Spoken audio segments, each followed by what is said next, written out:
first off, let me just say, I was more worried about it on my side. Because I know yesterday we had Ray Anthony Hyde on, and he was in the backstage for like 5 ever.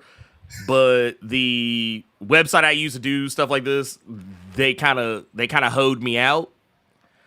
And not in a good way, huh? yeah, it's like not in a good way. Like I look, it was it was not consensual. It was not consensual, to say the least. But they had my boy back there in the backstage. Like, he was there, but like for whatever reason, I could not see him. I was worried. I was like, man, I really hope I don't have Greg sitting back here. And he's like, just like, man, where?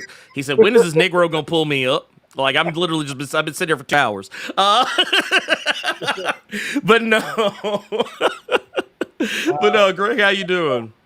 I'm good. I'm just like, my mom is feeling a little under the weather, so I had to like run out and get some stuff for her. And I'm just like, shit, the time. You're like, well, No, you're good. You're good. Hey, Mama come first. Mama come first. So yeah, that ain't no.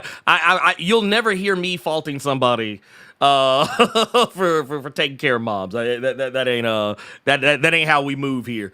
But I'm glad you're able to make it. And I was already kind of talking you up just a moment ago. But you know, just in case, because someone always kind of slips in after the fact. Mhm. Oh man, and look, this guy kind of Marewa, why are you trying to sneak in here? Why are you trying to sneak in here like we ain't gonna see you? Hey, Oh, that's the homie right there, Rider of that's that Storm. dude right there, man. Yeah, Yo, that's fam. I gotta give him props for all the bullshit of Twitter that be that be trying to come. Dude, look, you know what that is? That's called you doing something right. That's called you doing something right. That's all that is. If you got haters out here, then just know you somebody. But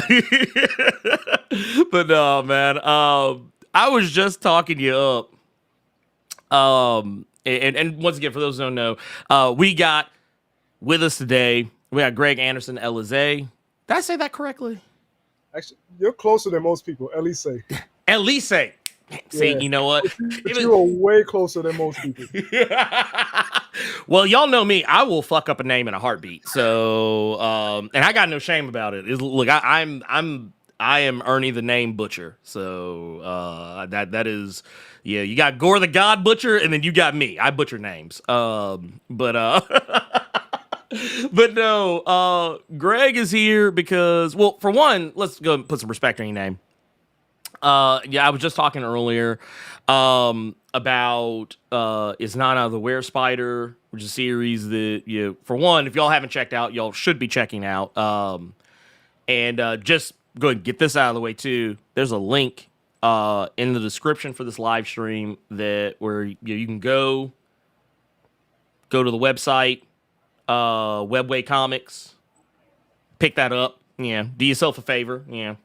I don't know. Treat yourself to something nice, and just go give it a look. I think y'all are gonna find a lot to like about that.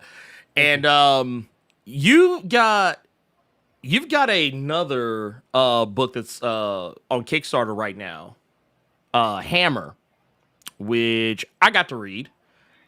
I really enjoyed it, and man, we're gonna talk about that. So, Greg, what? First off, before we get into that, man, what was it? What got you to want to make comics? What brought you to the dance? Man, I've been dancing for a minute, bro. Bachata and capoeira, all that. Oh, see, he out here like. He out here pulling that only the strong shit. This man's about to save the rec center.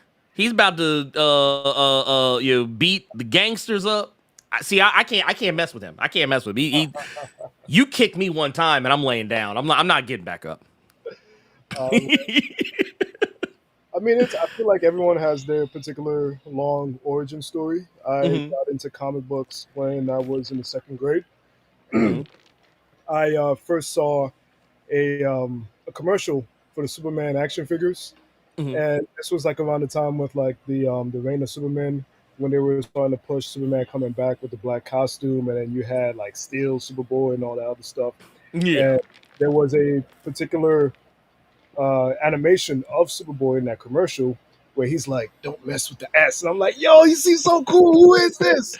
You know, and us being kids, Hmm. we're a sponge to like anything that we just think is cool. So when Hmm. I was walking to school in the second grade, and like I saw a comic book shop, and I was like, "Whoa, what is this?"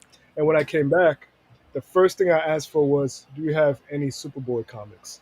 And they gave me Superboy number 19, and that was it for me. Like I was hooked to the point where at this point I was just buying anything that had characters that I was familiar with. Hmm. So it was, like if it was Batman, if it was X Men, Spider Man, and I'm seeing like characters like Spider Woman, I'm like, who the heck is this? Let me buy that. Let me, Um, but like middle school was when I discovered like Black Panther, Hmm. and I just remember being like so in awe, like, whoa, who the freak is this character? And like I was just like, this at this point, Christopher Priest was writing, Hmm. and my mind was blown. I didn't fully understand everything that I was reading at the time, but I was just like, this is cool. And I also discovered Spawn at that Hmm. time, and I started writing like fan fiction, like Batman fan fiction.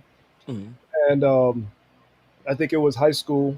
I got into like say X Factor by Peter David, and Hmm. I also bought his book on how to write comics. It wasn't until I actually read that book from like beginning to end, and when I remember finishing the book, and I was just like, "Nah, this is what I want to do with my life." Like that was it. If not for that book, I don't know where I would have gone. I probably would have still Hmm. found my way towards making comics, but that was the book that just was like, "That's it, done deal. That's it. That's the one. That's the one." Well, I mean, who better than one of the goats, Peter David, to kind of bring that level of inspiration because look, that man was writing his ass off. So yeah, like I said, I can totally understand that.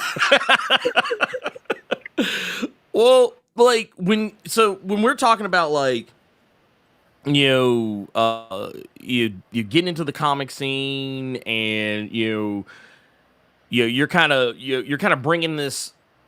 Yeah, it in what I feel has kind of been like a drought.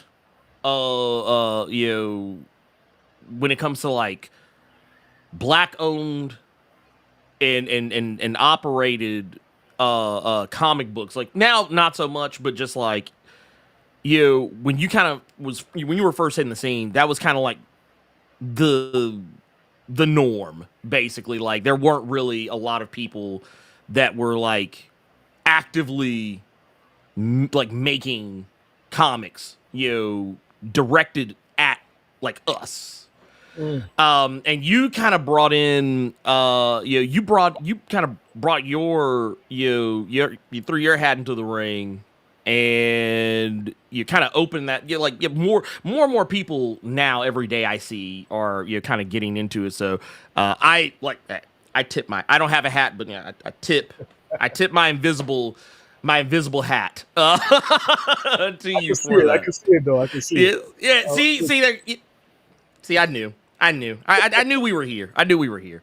Uh, but you're bringing a hammer, to us, and hammer is basically it's actually one of those like really cool mixes of like like black history, African, folklore and Afrofuturism and just kind of cyberpunkishness and whatnot, kind of all nice and neatly rolled into one. And like how did I know like it's technically kind of spun off um from your main series is Nana, but like how did it all come together? So funny enough, even though it is a spin-off of Isnada, I actually wrote the original story for it like right after volume one of Isnada, and it was a completely separate idea. Mhm. And I had a different artist attached to it, not David Bram. It was Tim Fielder, who is known for like Imperium and Maddie's Rocket. And we were working for the same art company where we would Mhm. uh, different types of fields of art, and we would just talk about comics. You know, we were in the same field. We just released something, and we were just like, "Yo, let's do something together." But like, writing a script was just like coming up with the whole plan. It was Mhm. tough, and so he was always on my ass, like, "Dude, write the script. That way I can draw. Write the script. Write the script." When I finally wrote the freaking script, he started getting all these deals from all these different companies, and he was just like, "I'm sorry, dude." I'm like, "Listen, I can't even hate. Like, please do your thing, bro. Do your thing." And so that idea, Hammer, was shelved for like Mhm. this. It's been like 8 years now, 8 9 years, Oh and wow. yeah, so it was all process in the making. And I did not want to get rid of that concept of John Henry and the Robot Apocalypse. So then I adapted it and fit it in with this Nana. And so that's Okay. how that came about. But I was cool for a while, just like letting it be. But then I was just like, I wrote a whole ass freaking script of this idea. I wrote Act One, I wrote Act Two, and it's just been collecting dust. So I was just like, nah, I can't let this idea die. So I reached out to David Brame, who at this point, me and him, we've worked on many projects together. He's one of my favorite people in the world to work with. And I also have my Patreon going on. So I was like, what if I did like a weekly webcomic of this story? And so that's what we ended up doing.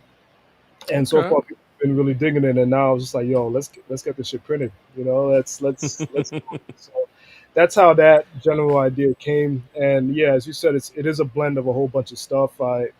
A lot of my stories, most of my stories, is me just trying to write black shit. Like that's all I'm about, honestly. And I love to Mhm. mix a lot of different black cultures, black Mhm. spirituality, mythology, and to showcase that we have so much out there. Yeah. Like it doesn't need to be the European gods and fairy tales, which I love. I love those stories. I grew up on them. Yeah, But they're fine. yeah, that's not the only things that could be adapted and remixed. So I just love doing stuff like that. I want to see more black speculative fiction as Mhm. main characters. Where we're not the supporting asking, "Are you okay?" and dying in the process. Like I want us up there. You good, massa? Yeah, you good? you it's like that's you I you know I I like to consider myself kind of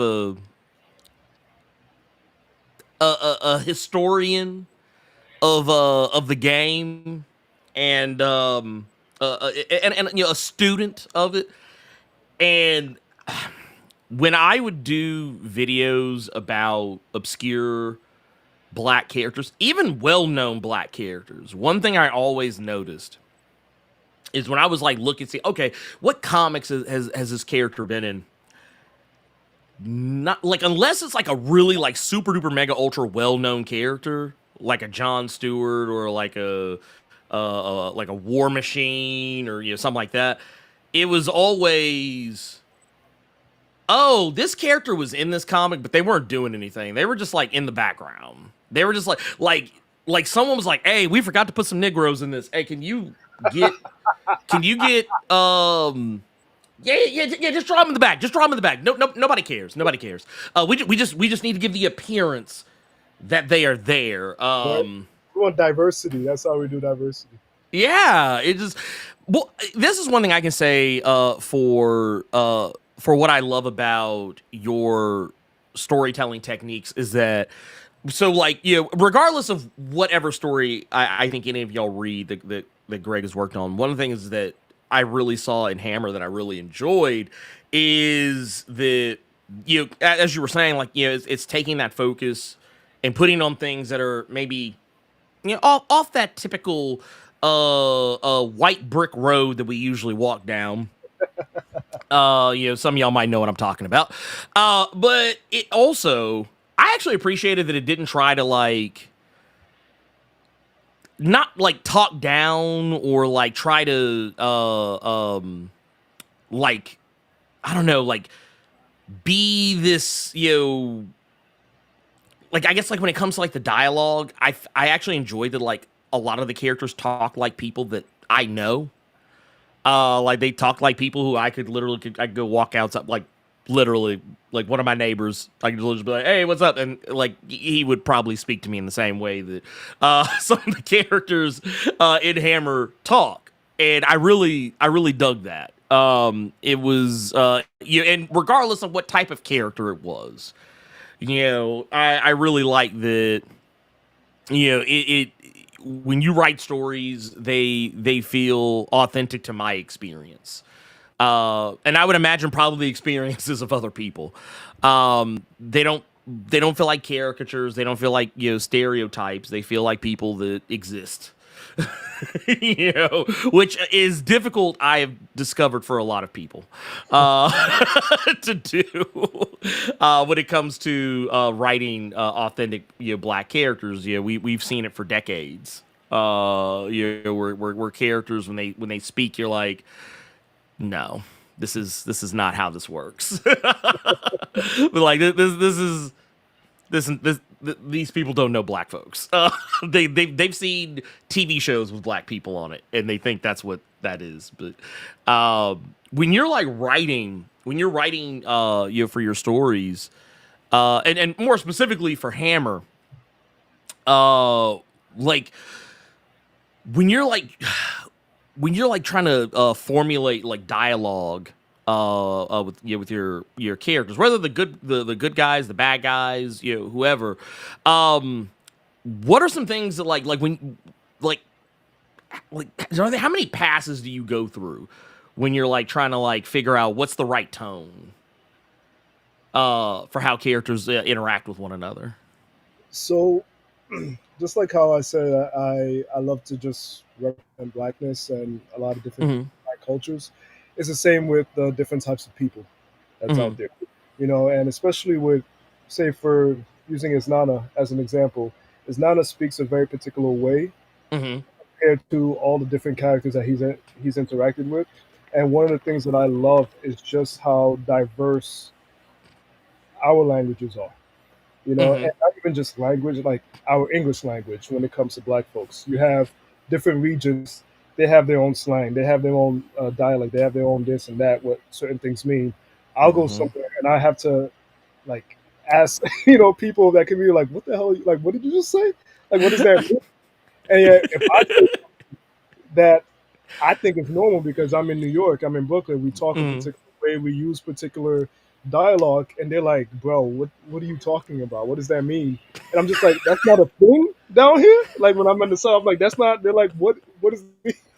So even when I'm in San Diego, when I was in California, I would say certain things, Mm-hmm. and like the black people, it's like, of course, we have it seems like a universal African American vernacular that we understand, but then there's regional stuff where I would say something and then they'd be like, "Bruh, what does that mean?" And I'm like, "I thought that was part of the African American." I was like, "Oh no, that's Brooklyn talk. That's Yeah. so." Stuff like that. I'm always thinking about like the backgrounds of my characters, like where they Mm-hmm. come from. So when I start writing a particular character from those backgrounds, I'll try to find somebody that I know who may be Mm-hmm. from that area, and I'll just be like, "All right, this is what I mean. Like, what? How would I have this character think?" And so stuff like that has always made me happy when I Mm-hmm. would see like a review or like an educator from that particular area, and they'd tell me, like, "Oh my God, this felt so real to me because this is exactly how we speak." And stuff like that, and I was just like, "All right, I chose the right person." Like, thank you. And, and in terms of Hammer is just like a complete mix of so much stuff. Like, while I wanted to present as a way where it's universal for us, especially as black folks, to get what's being said, I also mix up so much of the way they speak because now Mm-hmm. it's in a post-apocalyptic future. So a lot of the dialogue might seem a little bit broken because essentially nowadays what we're speaking is broken English, you know. Right. And so that's why in the future in Hammer, it's even more broken, but it's still enough to a point where it still feels black. But I Right. also wanted to have like a bit of a commentary of what happens when language gets disrupted because of AI. So like we start to speak a little bit more broken, but does that mean Mm, that we're uneducated? No, not really. It just mm-mm. means that language has shifted because Right. now we're not really getting the same amount of, I guess, knowledge or, like there's just so much going on, and it Right. just becomes like its own particular way of speaking. And so that I was hoping that that's what comes across, but it seems Mm. like it is. Yeah. Well, I mean, just how you were talking about, like, the kind of how things blend. Like, for me, I'm not gonna hold y'all. First time I heard someone, use the term glizzy, I thought they were talking about, like, I thought they were talking about a gun. Because that's what that would be where I'm from. I did not know people were talking about hot dogs. I never Man, would have put the two see, and together. then there's a third, and then there's a third, depending on where you at. Well, yeah, I was about to say, You know, look, so, because look, when I first heard it, there was two things that crossed my mind, and that was the other one. Like gun, like hot dog was never in the hat. yeah. Like there were two choices. And so that's why I was kind of like, and even like I got people who I know they're from Philly. The first time I heard someone say John, I was like, John was John. so weird to me at first. I'm like, what the fuck is Yeah. that? What? But the only reason it actually made sense to me when someone explained it, because I was like, oh, see, I'm in Memphis, and we don't say John. We say Junt. We say Junt. We don't. We say Junt, Jones, stuff like that. We don't use John. So like when someone explained to me, I was like, oh, okay. So yeah, when you talk about like dialect, like blending and kind of becoming one, yeah, I mean, it makes sense to me. It kind of reminds me of you know, thinking about like futuristic stories where sometimes people would the where dialect would just be so radically different.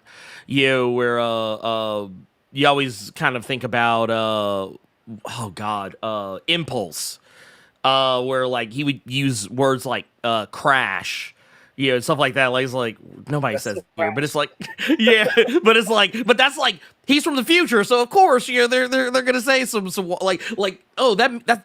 Like right now, you say crash, he was like, oh man, that dude's crashing out. Like, but now, like for him, that's not. It's something else. So Mhm. like, yeah, it makes sense. And honestly, when the story that you're telling is really I know you said like you had already formulated the story like years ago, but like the story that you're presenting is really prescient right now. That shit was Be- wild, right? like I don't know if you knew at the time. Like I don't know if you had did you have like a magic 8 ball and you just shook that ball and was like, all right, yeah, we cooking. This is gonna be lit in a minute. This is gonna be lit in a minute. But the story you're telling, like where AI is rampant in our society, and taking the story about John Henry versus the robot apocalypse, and especially considering that John Henry already was kind of like an allegory for humanity being replaced by the rise of technology. You've taken that, you've updated it for what was at the time not even something that was really like quite on the radar, but now it is very. It's not even on the radar anymore. That motherfucker's here. Man, like how, like when you look back on what you had, because once again, this is very much a very strong allegory for people kind of falling to the proliferation of AI, generative AI, more than anything else. Like, man, yeah, how does it feel to have kind of slick predicted that? Bro, I got lucky, man. I got lucky. I got that foresight, man. Look, I'm about to say, what you got the Sword of Omens. You got the Sword of Omens, don't you? I'm gonna call it the Capricorn sight because There you go. we always warn people about things, and no one ever fucking listens. It's like the Capricorn effect is like the Cassandra effect. Yes, yeah. I was thinking. It's like we always tell people, we tell motherfuckers what's gonna happen. They don't listen to us, and then we just sit back. I told you so. I was like, Hammer's right here. I told y'all to pledge the fucking thing. Y'all don't want to pledge it. And now look, now we got to deal with the monsters. I'm just I'm just saying. Look, he ain't lying. He ain't lying. Well, and I. Oh, go ahead. I think it was just. I mean, I was lucky, as I said, and I think for me, I'm always looking for different ways of sort of modernizing a lot of our spiritual and legends characters. And so I think John Henry, for one, John Henry is always going to be, I feel, somebody in the Black stories and culture and legends that has to be in your story. If you're going to be writing about Black legends, Black gods, I feel like in some way it only makes sense to include John Henry because when it comes to the African American stories, he's probably like the most well known or the only one known. And so I think honoring that sort of character just has to be what it is, and it makes sense for me to incorporate in his Nana, which is his Nana is a whole showcase of Black spirituality characters and figures.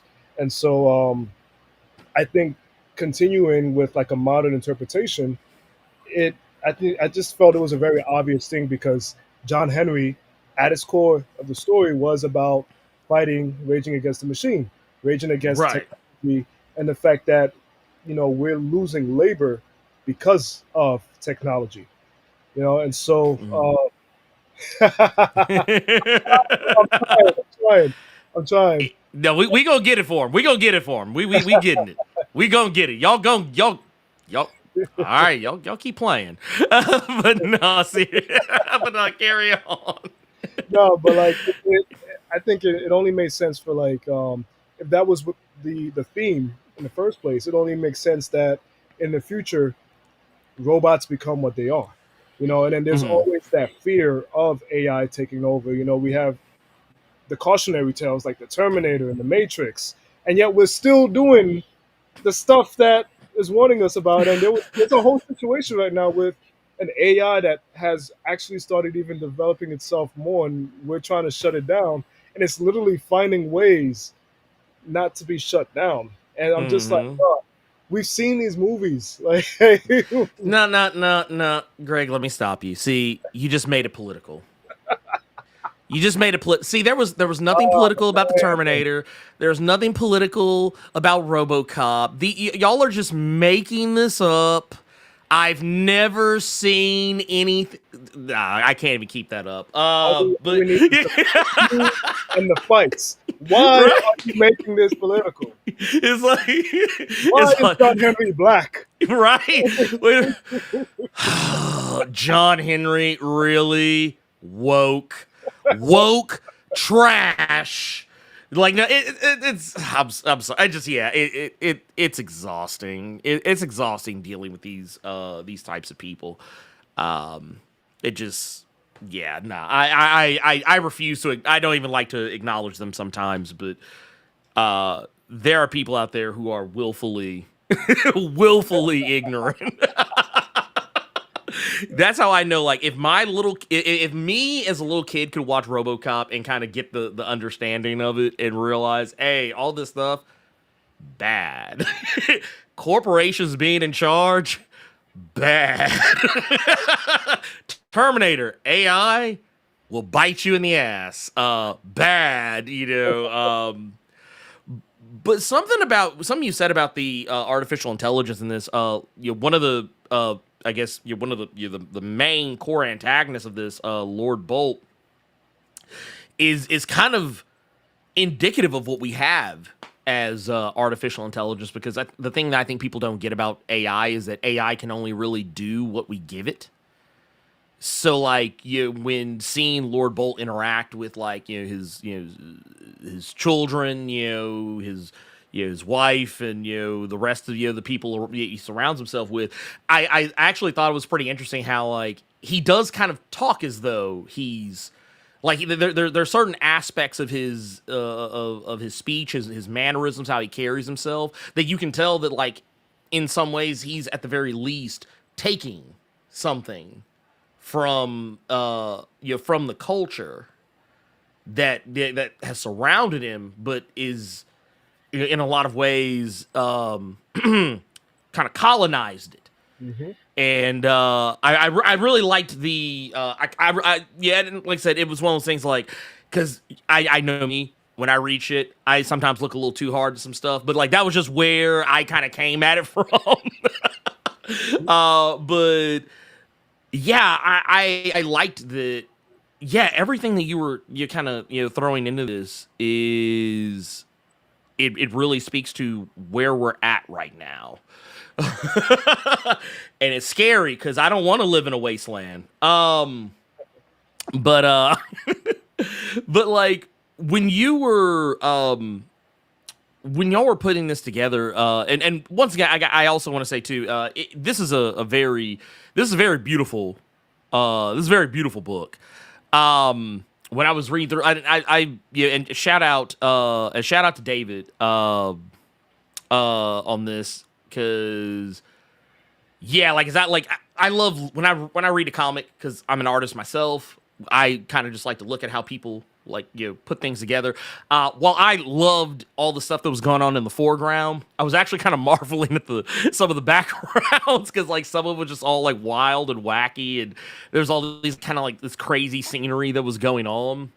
So yeah, I just want to give it up. I just want to give it up to David Brame on that. So yeah, if you see him, be like, hey, look, man, Ernie said you were cooking. You were you were absolutely cooking, and yeah, that's it was good stuff all the way across the board. But and I guess yeah, what I could sit here and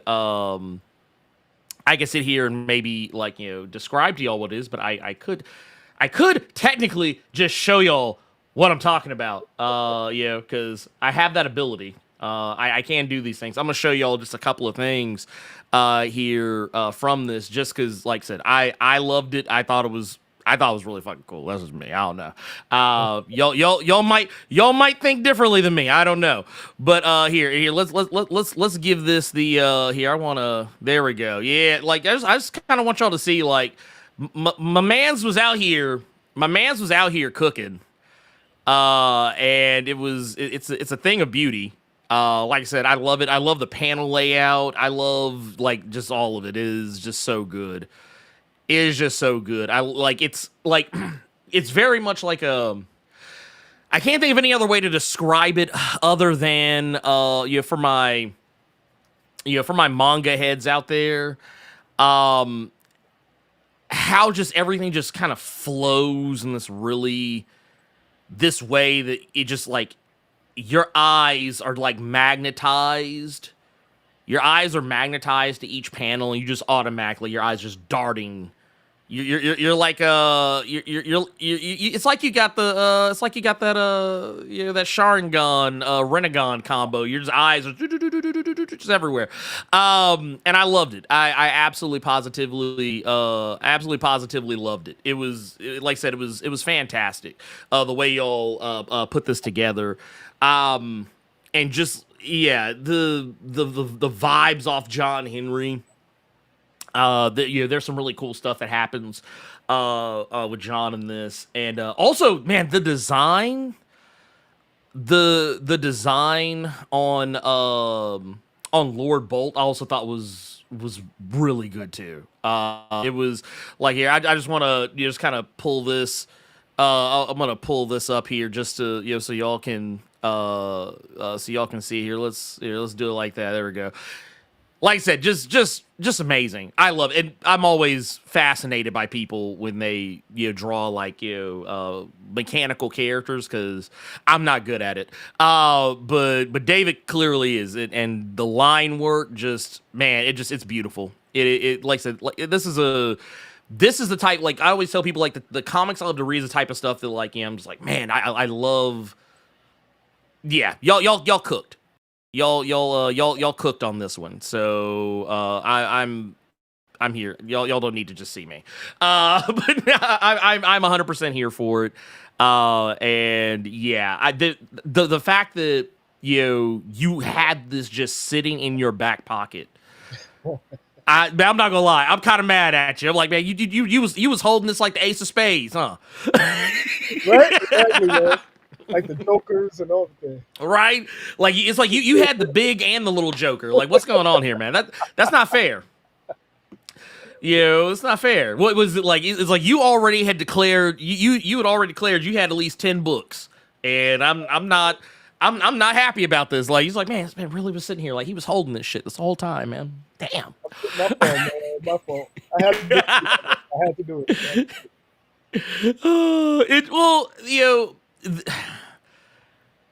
Man, all I can say is, I'm glad that you're bringing this to print. I'm glad that I like it, and honestly, I really hope that y'all watching, listening, however you engage with this. I hope y'all are doing the thing I asked y'all to do earlier, and that's go click on the link.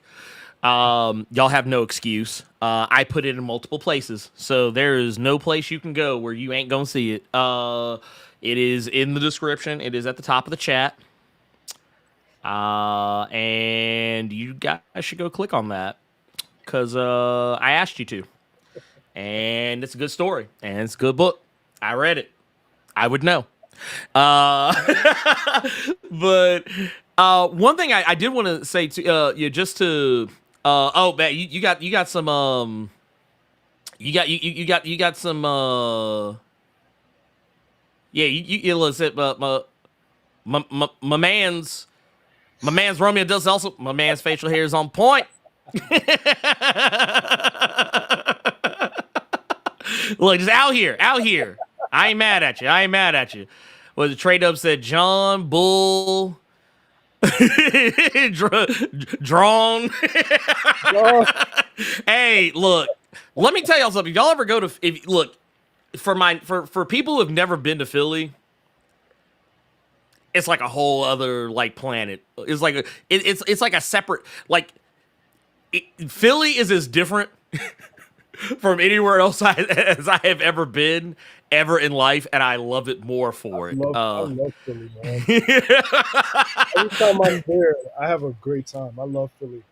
Like I said, it's just a really legit place. I love to see it. We also got Trey Dub said, so I still don't get why they're still making AI and robots, especially after all the movies on that goes wrong. Wait, man, did you see the some of the military stuff that they're doing right now with some of the AI? No. Like they've made robots that can literally like dodge you and defend itself and shoot and everything like that, and they're trying. Bro, no. This shit is wild, man. I'm just like, come on. Have we not watched Chappie? Have we not watched RoboCop 2? We saw what happened in RoboCop 2. It was crazy. Well, honestly, I don't want to live here anymore. Can we get me on the first space shuttle off this? Like maybe, or was I heard Jupiter is sending like debris. Just go ahead and bring it. Yeah, just bring it. Just. we are a mistake. God damn. Jupiter got beef with us? Right? Look, hey, I don't know why, but Sailor Jupiter is not happy with us right now. I can't. I just I don't make the rules. As a Sailor Jupiter stan, I just accept it. Just like we had to have done something. We had to have done something wrong. But yeah, I just. I don't know who needs to hear this, but like, look, if AI, and don't get me wrong, I'm gonna say something so controversial yet so brave. AI has a place. It's not in the arts, and it's not in education. And it's not replacing somebody's job. Like you wanna see a good usage of AI. A good usage of AI is when I want to put subtitles on one of my videos, but I don't want to painstakingly write every word, transcript every word that I said or that someone else said, because I've done it before. It sucks. It takes a lot of time. It Don't does. like it. It really does. I don't like it. It's not fun. I could be doing better things, or using artificial intelligence to. Yeah, actually, I'm blanking on anything else. Yeah, that's just it. Subtitles. That's it. That's what it's good for. I don't really have much of a use for AI in anything else. I don't have a use for it in art. I don't need it to write a story for me. I don't need it to recount history for me because it's often wrong. Well, speaking of the stories, I have a very good friend who has a whole series. He has a couple of books out, Mhm. and he was writing. I think he's a good portion away into his next book in the series, and he realized that they have the AI um, thing in the program that he's using, the Microsoft Word. So he was just curious to see, all right, how would it, what would go next if he were to check the AI thing just to see, because he was just curious. And bruh, it literally, Wow. not only did it create its own sort of follow up of what he was writing, but it was able to analyze the way he writes, in terms of just like the way he breaks sentences down, the way he breaks dialogue down, like everything that we feel is like, you know, like at the core of our own particular style and skill. It was literally Bruh. acting that to write the way, and he was just like, no, fuck this. He was like, no, hell, and he just like deleted everything that he D- wrote, and he was like, what the hell? And I'm just like, bro, that is really terrifying. Like it literally like the Man. way that he writes in order to continue the story itself. You know that's scary because I actually tested this myself, not with like writing yeah, not like in a storytelling capacity, but just in a uh um in like an SEO capacity. Like I was trying to write a description for my YouTube channel, and someone was something like, "Oh, you can just get AI to write it for you," and I was like, I don't know about that. So like I asked it. I actually tried this a couple of times. Actually, I tried this with writing SEO. I actually tried with writing a script for a video, and I said, hey, write this as if you were YouTuber Blerd without fear. It wasn't exactly wrong. I mean, like the information was wrong, obviously. Like when I for the script, it was like I asked it to give me write a script about lesser known black characters in comics. For whatever reason, Cannonball and Warpath were included in that. That tells y'all how wrong AI can be because neither one of them are black. One is white and one is indigenous. These two things are not that's not in the conversation. But I will say the script was written in such a way that it sounded like something I would say. Like yeah, it made little jet like comments that I've heard myself say at times. But I mean, like it's just a copy of me. Like it's not. And I think that's what we kind of get lost in when people that get enamored with AI, they get lost in it. It's like, oh yeah, it's able to do this. It has a soul. It's just copying us. It's taking what we have given, and it's like, okay, yeah, we're gonna kind of guess at it from there. It scares me though. It scares me that people have had their work like analyzed by AI. I know, like there was something with Instagram, and I think it was just Meta in general. But talking about how AI is analyzing a lot of the stuff that like the artists are doing on there to like train its own AI. It's a scary world. It's a scary world for creativity because robots can't tell stories like You know, like a human can. You know, not with the same flourish, not with the same flourish and the same like intent. You know what I mean? So it's scary. Lord Bolt is probably gonna win, and I don't like it. I don't like it at all. I don't like it at all. Oh, Also, man, we got man. You know what? Man, I almost made a joke at heels versus babyface's expense. I was gonna call you softback trade paper dad for a split second. That's how much that lives rent free in my head. But no, trade paper dad said thanks for highlighting this project. I backed the project with the cover D. Can't wait to read it. thank you, bro. Thank you so much. Thank you. I'm just Thank saying, you. man. Oh, can Y'all you show the different covers? Yeah. Let's here. Let me pull these up because one thing that I kind of want y'all to really be aware of that it's that there are some beautiful, absolutely beautiful here. Let's get this one. I think the one that Trey Paper Dad had just mentioned is this one, if I can get it to pull up. Let's do bam here. Actually, let's give it the respect it deserves. Let's put it up here. There we go.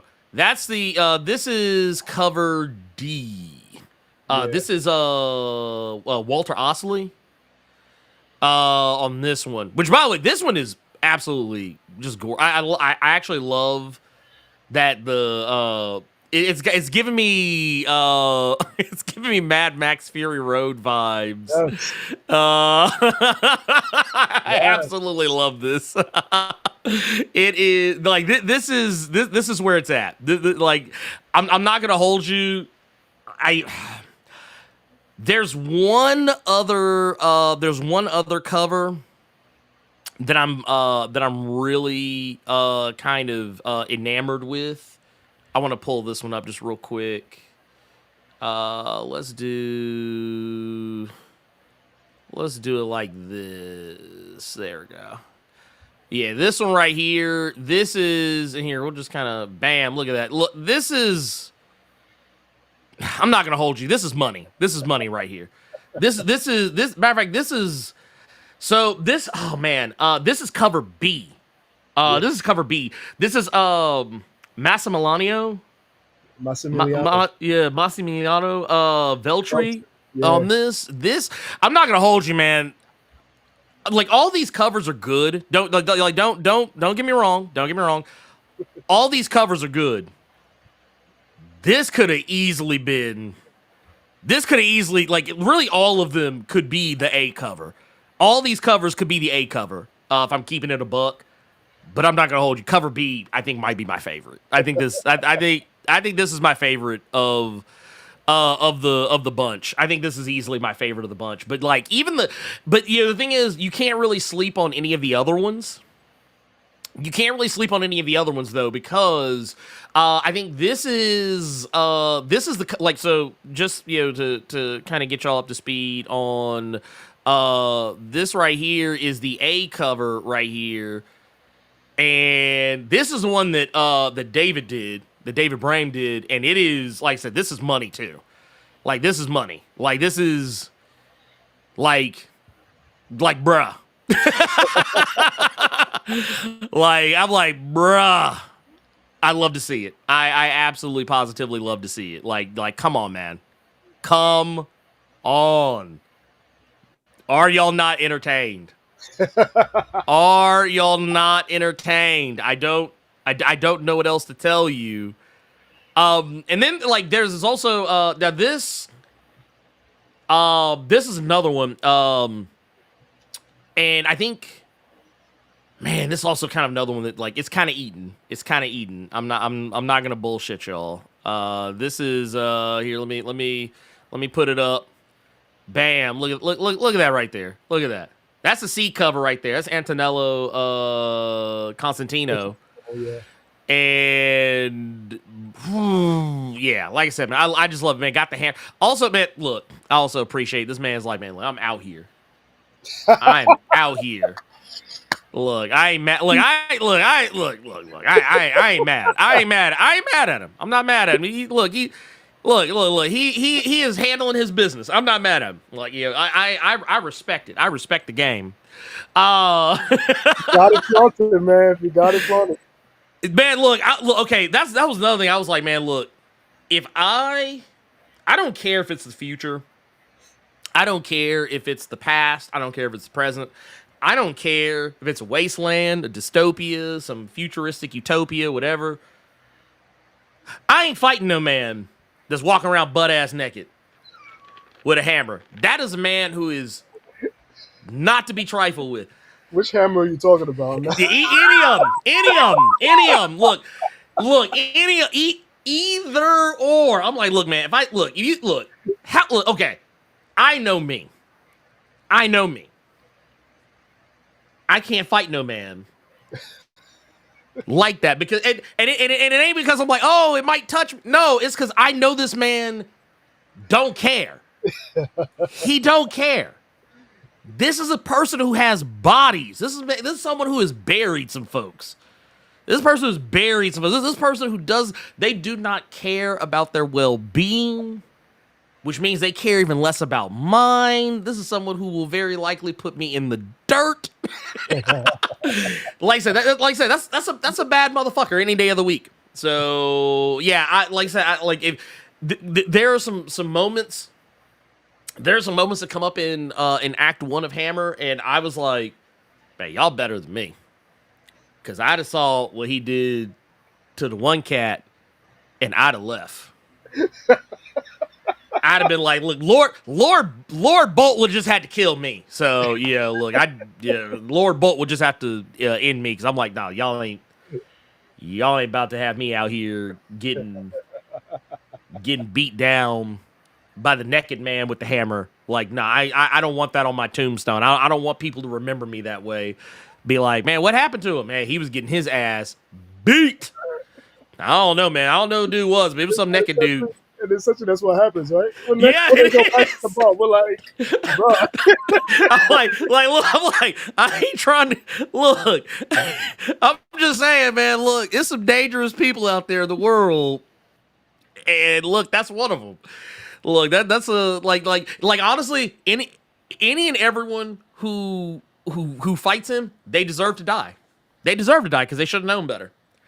I wouldn't watch somebody do what he did and be like, yeah, no, that was just him. I can take him. No, I can't. No, I can't. I'm not built like him. He's too good. Oh, shout out to Vampire Hunter Greg with the super chat. Says, super stoked to see you Blerd this morning. This is wild. Thank you. Anytime, man. Anytime. Yeah, you know what? It's Trey Paper said Trey Paper Dad said it was the Mad Max. It was the Mad Max vibes. The see, there you go. Dude, I'm just telling you. There's definitely a lot of that. Like that was one of the things that inspired some of the writing as well, because I'm a huge Mad Max fan. Mm-hmm. But one of my things that I wish, like my only criticism of Mad Max is not enough black folk.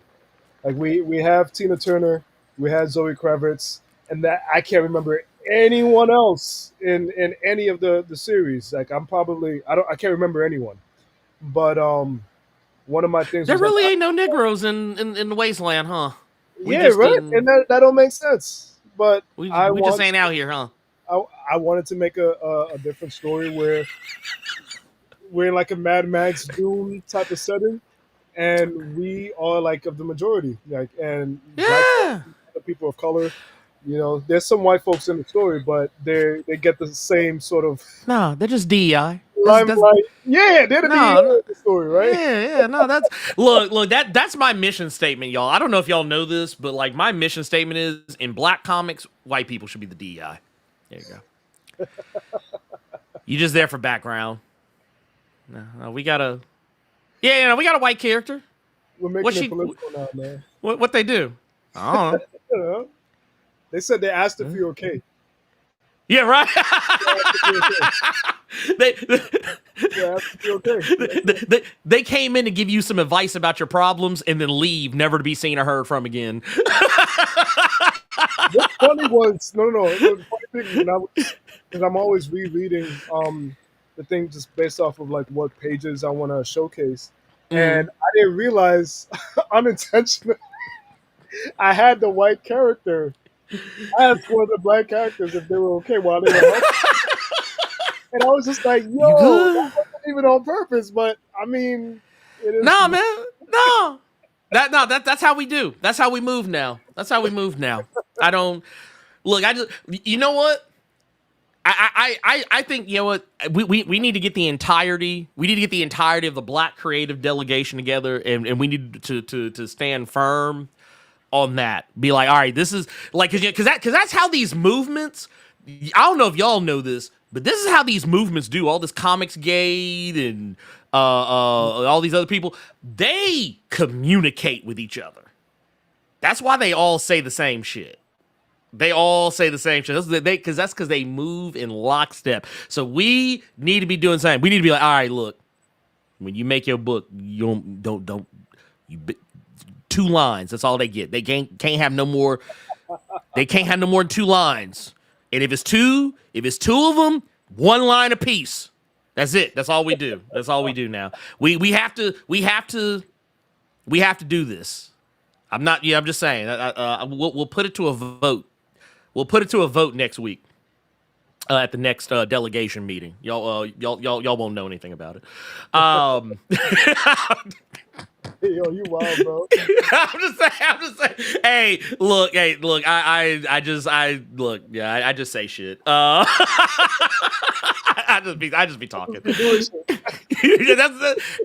I don't know why people don't listen to me. I've been saying this for a long time. I just be doing shit. Y'all don't listen to me. I don't know what I'm talking about. But no, we got Kova's Lookout said great looking campaign. Said good luck. What was it?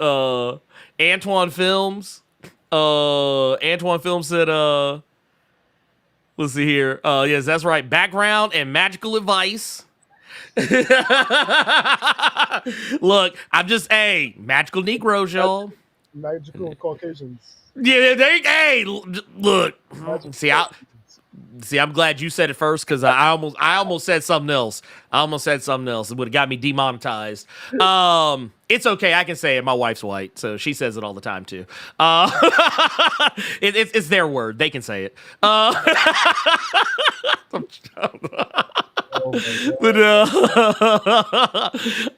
let's see. There was Vampire Greg said the Black Comic Lords. I'm just saying, man. Look, we can make this happen.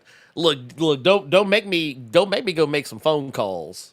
I'm gonna make some phone calls. So, ooh, Screwface said, "Oh, see, look, Magical Whitey, the Magical Whitey. There you go. I'm saying that's it. You know what? Okay, just based on Greg's reaction, I'm gonna say this is the way. I think this is the way. I think this is gonna be it. You know what? I'm gonna say it unilaterally. No vote. That's the one. No vote. That's the one. That's the one. It's okay, y'all. Stand down, everybody. Stand down. We figured it out. You're about to give me some ideas for Act 3. Oh, let's go. Hey, I just want to point out that hey, y'all heard it here first. Y'all heard it here first. That's all I'm gonna say about that. Greg, can you please tell because I want people to know. Can you tell these good people? Because like I said, we got the link. I can't reiterate this enough. We got the link in the description. We got the link at the top of the chat. Y'all need to go check it out. Greg, can you please tell these people one last time why they need to go back hammer on Kickstarter right now? Don't y'all love black shit? Don't y'all want black shit to survive? I want it to be successful. Yes. Black shit. That's all we need now. That's all we need. Black shit, black people fucking up shit. Yes, and for peace, prosperity, for our world, to make things better for us, you know. So as I said, a lot of my stories is about black culture. Like when I get asked about who is my audience, I always say black people. You There know, you go. I've come from the school of Toni Morrison, where everything was about showcasing the many things that makes us who we are, that makes us powerful, that makes us spiritual, that makes us happy, that makes us joyful, as well as the perseverance. Yeah, we have a lot of stories about our struggles and our plights, but we need stories about us overcoming that and finding the joys in that. And that is what I try to capitalize in my stories as much as I can. So if you want to see a lot of that type of stuff, definitely check out Hammer. uh, could use you. You know, that way we can get more of these stories out. I mean, look, y'all heard it. Actually, I like honestly, I'm not gonna hold you. I was like, look, that needs to be that. Do y'all like black shit? That needs to be on that needs to be on the front. Do you like black? Because if you don't, I can't help you. I can't. There ain't nothing for you here. I'm gonna hit you. I'm gonna hit you with that Kamala Harris if you don't like black shit. It'll be like, do not come. Uh, do not come. That's pretty much all my writing, honestly. Yeah. You know, Yes. Yes. I don't This try to one. it's anyone but us when it comes to my writing. Hey, look, that's how they do us. So I mean, shit. Yeah, I mean, like, hey, was in the South we have a saying: "What's good for the goose is good for the gander." So I'm just putting it out there. I know But that's one. he's like, I know that one. look, hey, if you like it, I love it. So I'm just saying, look, this is how we do here. But no, thank you so much, Greg, for taking the time to talk to us about Hammer. Once again, I got links in the description for Hammer. I also got links to go follow Greg on socials. Please do that.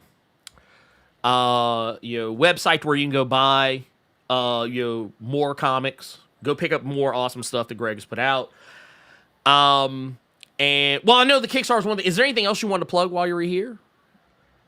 For the Kickstarter in particular. Yeah, or anything. Anything.